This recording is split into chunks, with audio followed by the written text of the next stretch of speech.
Assalamualaikum warahmatullahi wabarakatuh. Waalaikumsalam warahmatullahi wabarakatuh. Alhamdulillah, salatu wassalamu ala asyrofil mursalin. Pada hari ini kami dari kelompok 5 dengan saya sendiri Asraul Albani sebagai moderator pada hari ini dengan rekan saya Gita Betul-Jana dengan NIM 010. Saya Gita Patricia Salsabil 016. Saya Dewi Melati dengan NIM 008. Saya dengan Foni Mita Nofisa dengan NIM 022. Saya juga Rafali dengan NIM 006. Baik, kali ini kelompok 5 akan membawakan materi mengenai harmoni kewajiban dan hak negara dan warga negara dalam demokrasi. Selanjutnya, materi pertama akan disampaikan oleh Dewi Melati mengenai konsep dan urgensi harmoni kewajiban dan hak negara dan warga negara. Kepadanya Terima kasih kepada moderator. Saya di sini akan menjelaskan tentang menelusuri konsep dan urgensi harmoni kewajiban dan hak negara dan warga negara. Pada zaman dahulu, wilayah Nusantara dipimpin oleh raja-raja di mana kita lebih mengenal konsep kewajiban dibanding hak. Konsep kewajiban menjadi landasan aksiologi dalam hubungan rakyat dan penguasa. Keadaan yang sama berlangsung pada masa penjajahan di Nusantara, baik masa penjajahan Belanda maupun masa penjajahan Jepang. Pada masa penjajahan, mendorong aspek kewajiban sebagai postulat ide dalam kehidupannya. Lambatan laun, terbentuklah mekanisme mengalahkan diri dari tradisi budaya Nusantara. Dalam tradisi Jawa, kewajiban mengalahkan hak telah terpatri sangat kuat dalam pembuktiannya sejarah perihal kehidupan kerajaan-kerajaan Nusantara. Walaupun dengan demikian sejarah Jawa selalu muncul memberontak petani, perjuangan kemerdekaan atau protes dari yang terkecil melawan petinggi-petinggi mereka. Perjuangan melawan imperialisme adalah bukti nyata bahwa sejarah kebudayaan tidak hanya berputar pada ranah kewajiban. Para pejuang kemerdekaan melawan petinggi untuk mendapatkan hak-haknya pribumi kembali. Perjuangan kemerdekaan sambung menyambung dan tanpa henti sejak menggunakan organisasi modern, dan akhirnya perang kemerdekaan memungkinkan lebih paham akan budaya hak daripada kewajiban. Akibatnya, tumbuhlah mentalitas yang gemar menuntut hak dan jika perlu dilakukan dengan berbagai cara termasuk kekerasan, akan tetapi kita dituntut untuk kewajiban malah tidak mau. Konsep ini dikenal dengan istilah strong sense of entitlement. Bagaimana sebenarnya hubungan hak dan kewajiban? Hak adalah kuasa untuk menerima atau melakukan sesuatu yang semestinya diterima atau dilakukan oleh pihak tertentu dan tidak dapat oleh pihak lain manapun juga yang pada prinsipnya dapat dituntut secara paksa olehnya. Nah, yang kewajiban. Wajib adalah beban untuk memberikan sesuatu yang semestinya dibiarkan atau diberikan oleh pihak tertentu, tidak dapat oleh pihak lain manapun yang pada prinsipnya dapat dituntut secara paksa oleh berkepentingan. Kewajiban dengan demikian merupakan sesuatu yang harus dilakukan. Hak dan kewajiban bersifat timbal balik bahwa warga negara memiliki hak dan kewajiban terhadap negara. Sebaliknya pula, negara memiliki hak dan kewajiban terhadap warga negara.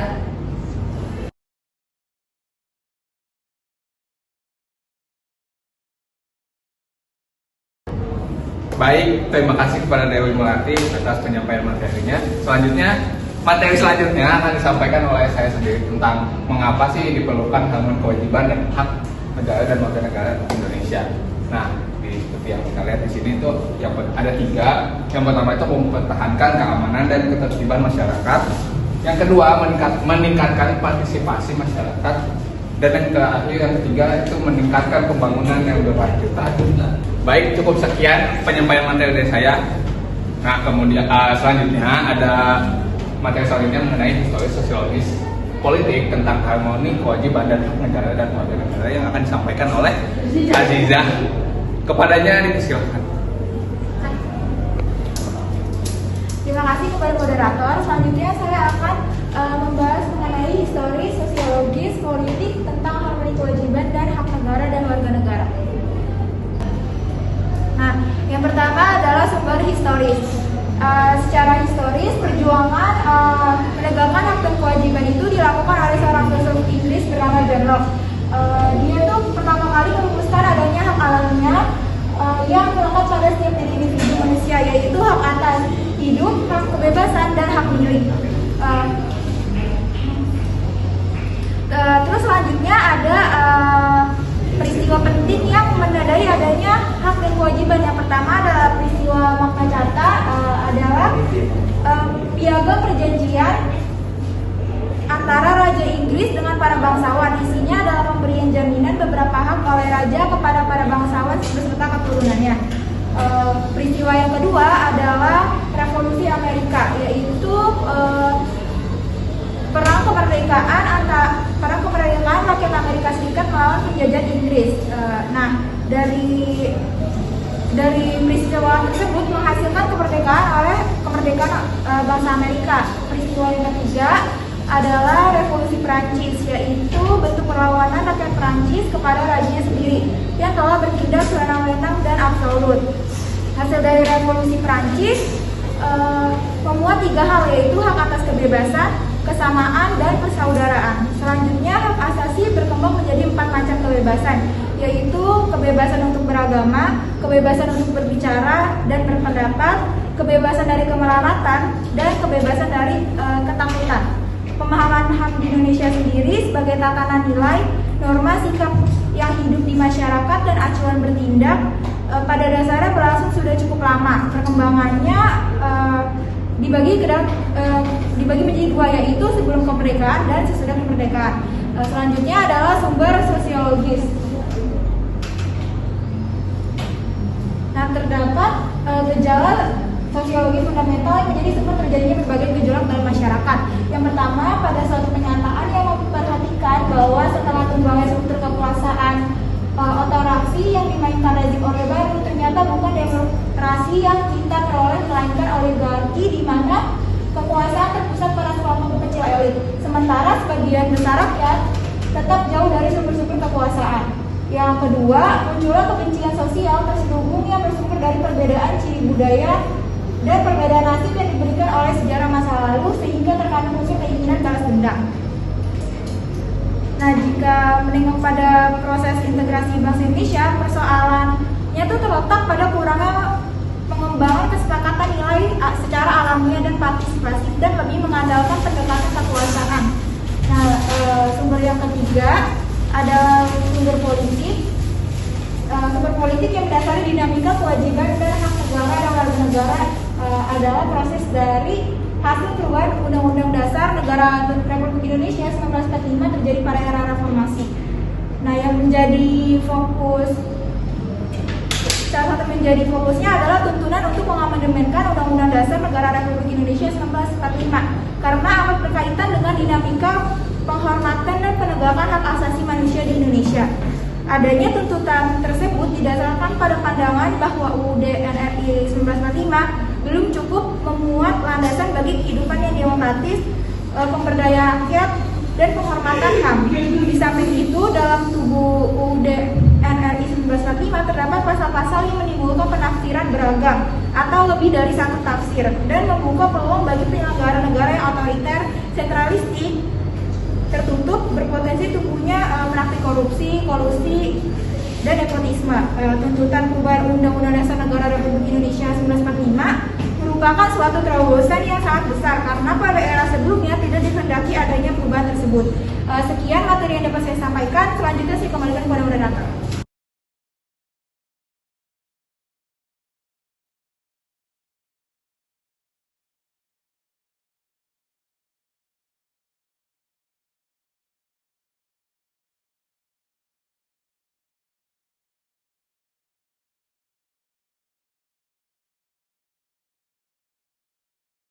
Ya. Terima kasih kepada moderator. Di sini saya akan membahas tentang membangun argumen, dinamika dan tantangan harmoni kewajiban dan hak negara dan warga negara. Yang pertama itu adalah ada aturan dasar ihwal pendidikan dan kebudayaan serta ilmu pengetahuan dan teknologi. Hak warga negara di bidang pendidikan diatur dalam pasal 31 ayat 1 Undang-Undang Dasar Negara Republik Indonesia 1945 tiap warga negara berhak mendapatkan pengajaran dan rumusan pengajaran. Nah, pasal ini tuh udah diubah menjadi pasal 31 ayat 1 yang berisikan setiap warga negara berhak mendapatkan pendidikan. Nah, perbedaan dari pasal yang sebelumnya dengan pasal yang sesudah ditetapkan ini yaitu berbeda dari pengajaran dan pendidikan. Nah, perubahan Undang-Undang Dasar Negara Republik Indonesia tahun 1945 memasukkan ketentuan baru tentang upaya pemerintahan dalam memajukan ilmu pengetahuan dan teknologi atau disebut dengan IPTEK dengan tetap menjunjung tinggi nilai-nilai agama dan memperkukuh persatuan bangsa. Pencapaian bangsa di bidang IPTEK adalah akibat dihayatinya bidang ilmiah. IPTEK berasal dari perkembangan budaya asing yang lebih maju, maka apabila pertumbuhan budaya bangsa tidak disiapkan akan terjadi kesenjangan budaya atau yang biasa disebut adalah culture lag. Nah, negara juga wajib memajukan kebudayaan nasional. Ada ketentuannya mengenai kebudayaan yaitu diatur dalam pasal 31 Undang-Undang Dasar 1945 tanpa ayat. Pasal 32 pemerintahan memajukan kebudayaan nasional di tengah perubahan dunia dengan menjamin kebebasan masyarakat dalam memelihara dan mengembangkan nilai-nilai budayanya. Ayat 2, negara menghormati dan memelihara bahasa daerah sebagai kekayaan budaya nasional. Perubahan ini dilatar belakangi oleh kebudayaan untuk menetapkan kebudayaan nasional pada derajat yang lebih tinggi. Nah, strategi kebudayaan nasional ini yang dipilih itu ada beberapa. Yang pertama ini ada menerima sepenuhnya unsur-unsur budaya asing sesuai kepribadian bangsa. Yang kedua itu menolak sepenuhnya unsur-unsur budaya asing yang tidak sesuai dengan kepribadian bangsa. Nah, yang terakhir yang ketiga ini menerima secara selektif unsur budaya asing yang belum jelas sesuai atau bertentangan dengan kepribadian bangsa. Yang kedua itu ada aturan dasar ihwal perekonomian nasional dan kesejahteraan sosial. Ketentuan perekonomian nasional diatur dalam bab 14 judul kesejahteraan sosial yang terdiri atas dua pasal, yaitu pasal 33 ayat 3 dan pasal 34 tanpa ayat. Setelah itu diubah menjadi pasal 33 dengan 5 ayat dan pasal 34 dengan 4 ayat. Salah satu perubahan penting untuk pasal 33 sebagai melengkapi aturan sudah diatur sebelum perubahan Undang-Undang Dasar 1945 sebagai berikut. Yang pertama ini ada pasal 33 ayat 1 UUD NRI 1945 berisikan menegaskan asas kekeluargaan. Yang kedua itu ada pasal 33 ayat 2 UUD NRI 1945 berisikan menegaskan bahwa cabang-cabang produksi yang penting bagi negara dan yang menguasai hajat hidup orang banyak harus dikuasai negara. Yang ketiga itu ada pasal 33 ayat 3 UUD NRI 1945 yang berisikan menegakkan bahwa bumi dan air dan kekayaan alam yang terkandung di dalamnya harus dikuasai negara. Dalam pembentukan UUD NRI tahun 1945 perihal kesatuan negara disebutkan yaitu melindungi segenap bangsa Indonesia dan seluruh tumpah darah Indonesia dan untuk memajukan kesejahteraan umum. Maka dalam pasal 34 UUD NRI 1945 upaya memajukan kesejahteraan umum lebih dijabarkan ke dalam fungsi-fungsi negara ke dalam beberapa. Nah, berarti fungsi-fungsi negara ini ada beberapa. Yang pertama itu mengembangkan sistem jaminan sosial bagi seluruh rakyat. Yang kedua itu memberdayakan masyarakat yang lemah dan tidak mampu. Yang ketiga menyediakan fasilitas pelayanan dan kesehatan yang layak. Yang terakhir menyediakan fasilitas pelayanan umum yang layak. Terima kasih, itu saja pemaparan materi dari saya kembalikan kepada moderator. Baik, terima kasih kepada Gita atas penyampaian materinya. Selanjutnya dengan materi yang masih sama akan disampaikan oleh Vita. Kepadanya dipersilakan. Baik, terima kasih moderator. Di sini saya akan menjelaskan tentang aturan dasar ihwal usaha pertahanan dan keamanan negara. Pembelaan terhadap negara Pasal 30 ayat 1 UUD NRI 1945. Setelah perubahan UUD NRI 1945, konsep pembelaan negara dipindahkan menjadi Pasal 27 ayat 3 redaksional. Setelah perubahan UUD NRI tahun 1945, ketentuan mengenai hak dan kewajiban dalam usaha pertahanan dan keamanan negara Pasal 30 ayat 1 UUD 1945 merupakan penerapan dari Pasal 27 ayat 3 UUD NRI 1945 karena upaya membela negara mengandung pengertian yang umum. Penerapannya adalah dengan memberikan hak dan kewajiban kepada warga negara dalam usaha pertahanan dan keamanan negara. Pasal 30 ayat 2 UUD NRI 1945 menegaskan bahwa usaha pertahanan dan keamanan negara dilaksanakan melalui sistem pertahanan dan keamanan rakyat semesta oleh Tentara Nasional Indonesia dan Kepolisian Negara Republik Indonesia sebagai komponen utama dan rakyat sebagai kekuatan pendukung. Sistem pertahanan dan keamanan rakyat semesta atau Sisamrata dilatar belakangi oleh pengalaman sejarah bangsa Indonesia sendiri. Ciri khas pertahanan dan keamanan Indonesia yang bersifat semesta yang melibatkan seluruh potensi rakyat warga negara, wilayah, sumber daya nasional secara aktif, terpadu, terarah, dan berkelanjutan. Kekuatan pertahanan dan keamanan rakyat dan bagian pendukung perlawanan bersenjata dan tidak bersenjata. Selanjutnya ada aturan dasar ihwal hak dan kewajiban asasi manusia. Aturan dasar perihal hak asasi manusia telah diatur secara detail dalam UUD NRI 1945. Indonesia sebagai anggota Perserikatan Bangsa-Bangsa bersungguh-sungguh melakukan penghormatan terhadap HAM. Cukup sampai sini penjelasan dari saya. Selebihnya saya kembalikan kepada moderator. Baik, terima kasih kepada kita atas penyampaian materinya. Selanjutnya kita berada di materi terakhir mengenai mendeskripsikan esensi dan urgensi demokrasi Pancasila yang akan disampaikan oleh Foni. Kepadanya dipersilakan. Baik, terima kasih kepada Aska selaku moderator. Di sini saya akan menjelaskan materi mengenai mendeskripsikan esensi dan urgensi demokrasi Pancasila. Nah, yang pertama ada kehidupan demokrasi yang dikembangkan. Maksudnya itu demokrasi itu selain memiliki sifat yang universal, yakni diakui oleh seluruh bangsa yang berada di seluruh dunia, juga memiliki sifat dari masing-masing negara.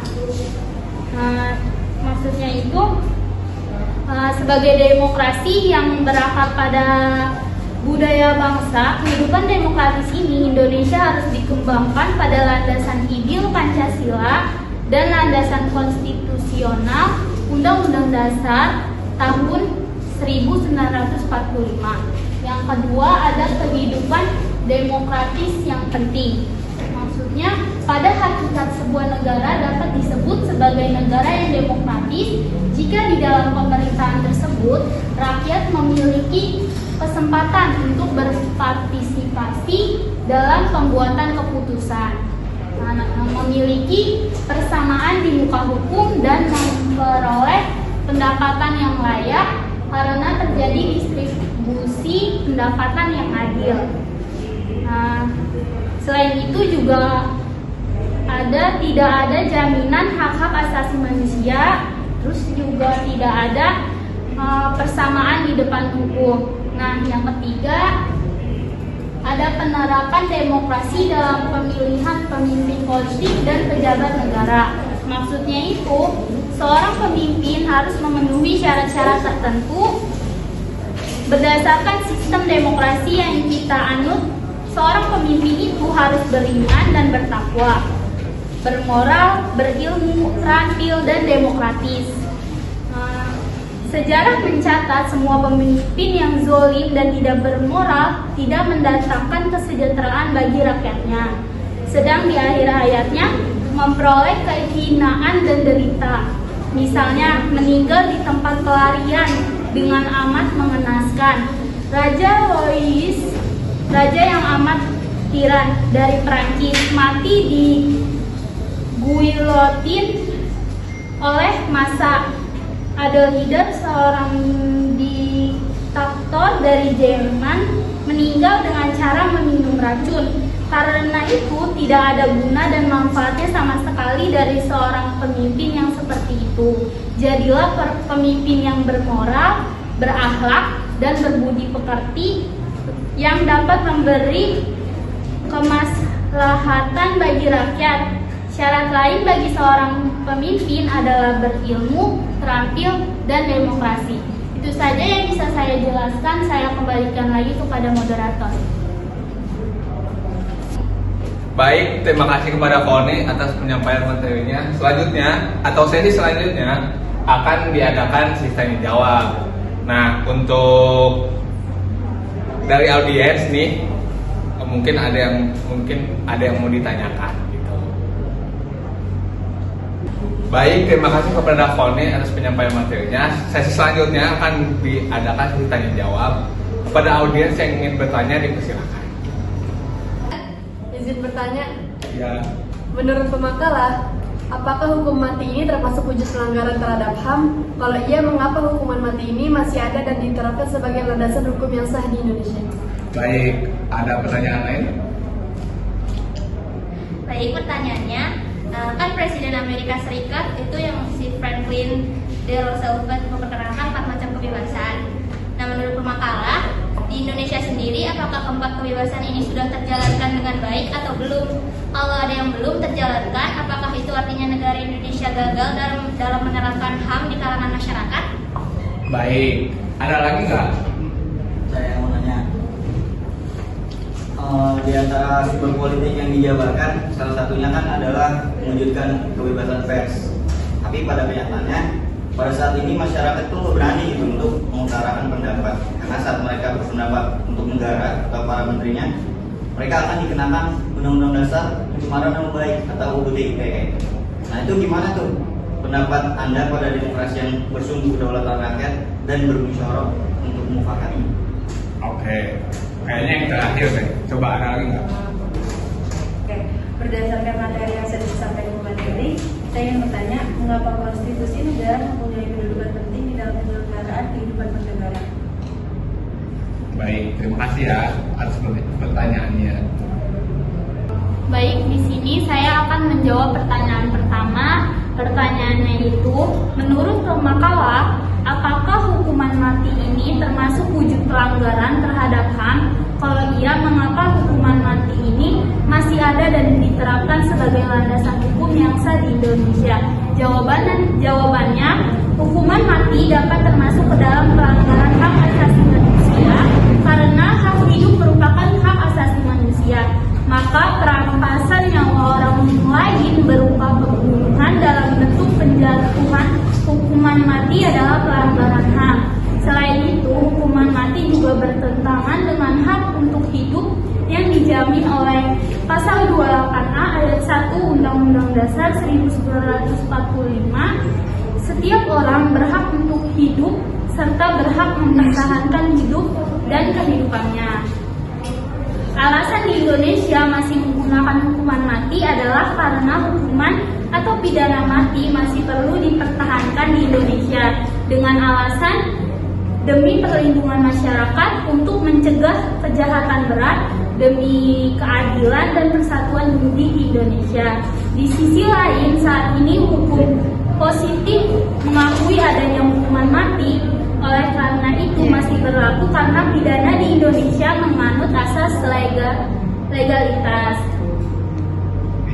Pidana mati sebagai salah satu sanksi yang sangat keras masih tetap dibutuhkan bagi para pelaku kejahatan berat. Hanya saja dalam pengaturan serta penerapannya perlu dilakukan secara selektif dan hati-hati, termasuk pelaksanaan eksekusi mati yang dilaksanakan lebih baik lagi. Dengan demikian, sistem peradilan di pidana yang punitif dan represif tidak menjadi faktor kriminogen.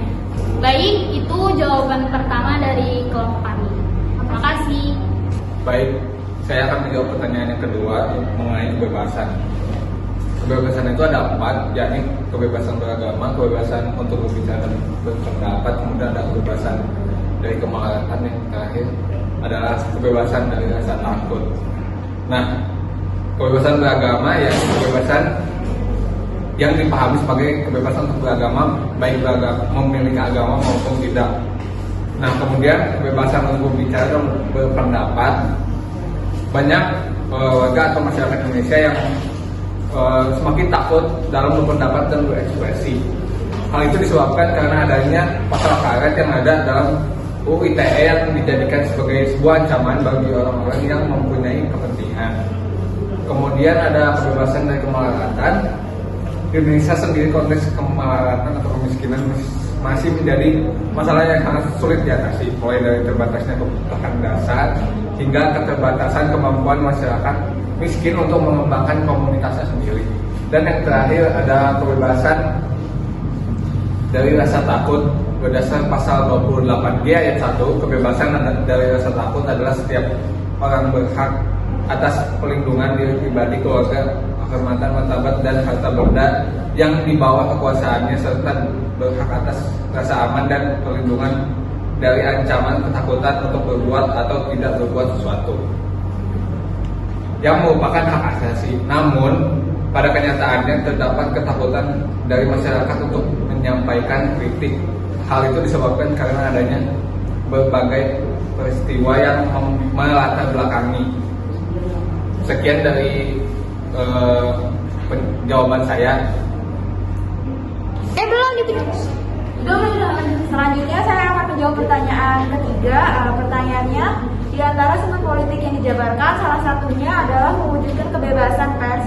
Pada kenyataannya, pada saat ini masyarakat tidak berani untuk mengutarakan pendapat, karena saat mereka berpendapat untuk negara atau menterinya, mereka akan dikenakan Undang-Undang Dasar Pencemaran Nama Baik atau UU ITE. Jadi bagaimana pendapat Anda pada demokrasi yang bersumber kedaulatan rakyat dan musyawarah mufakat? Jawabannya, hak dan kewajiban mempunyai bobot yang sama dan harus seimbang. Jadi kita menjunjung tinggi hak kita, maka kita juga harus menjunjung tinggi kewajiban kita.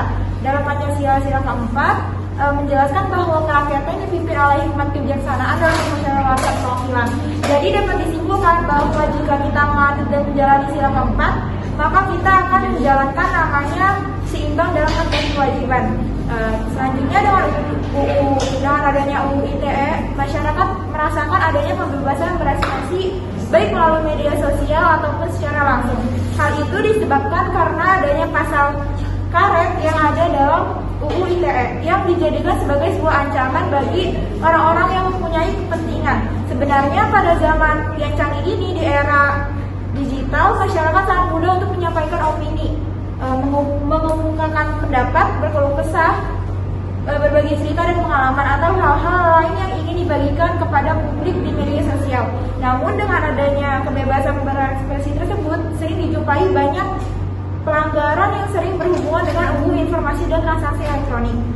Sehingga kemudian masyarakat cenderung memiliki rasa takut untuk mengekspresikan diri pada publik di media sosial, dikarenakan ketidaktahuan dan ketidakmengertian masyarakat terhadap UU ITE.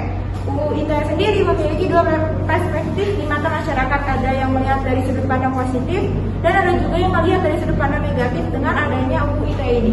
Sekian jawaban dari pertanyaan nomor 3. Terima kasih.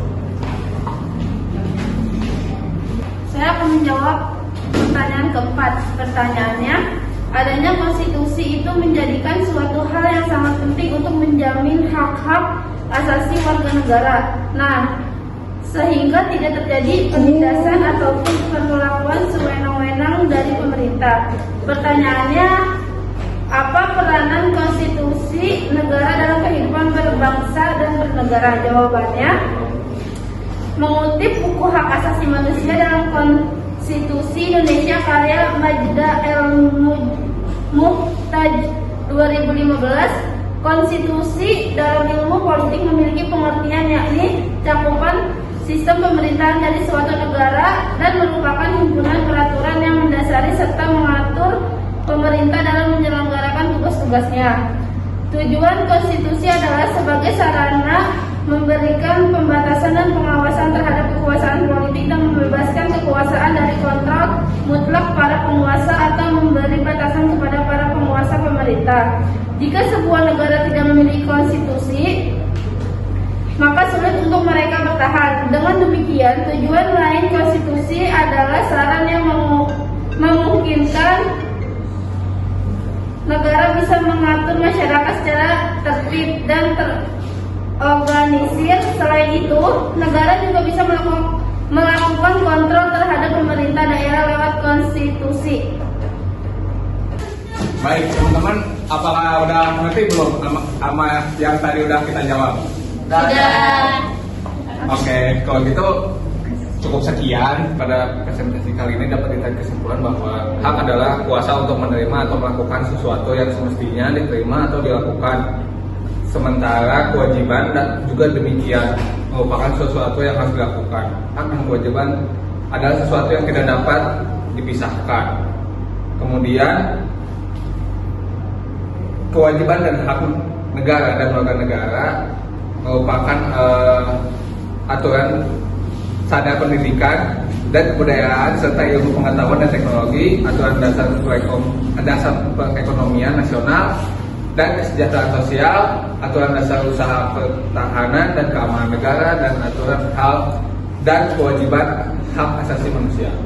Deskripsi esensi dan urgensi demokrasi Pancasila, kehidupan demokrasi yang dikembangkan, kehidupan demokratis yang penting, serta penerapan demokrasi dalam pemilihan pemimpin dan pejabat negara. Baik, cukup sekian presentasi dari kelompok 5, kalau lebihnya mohon maaf. Wassalam.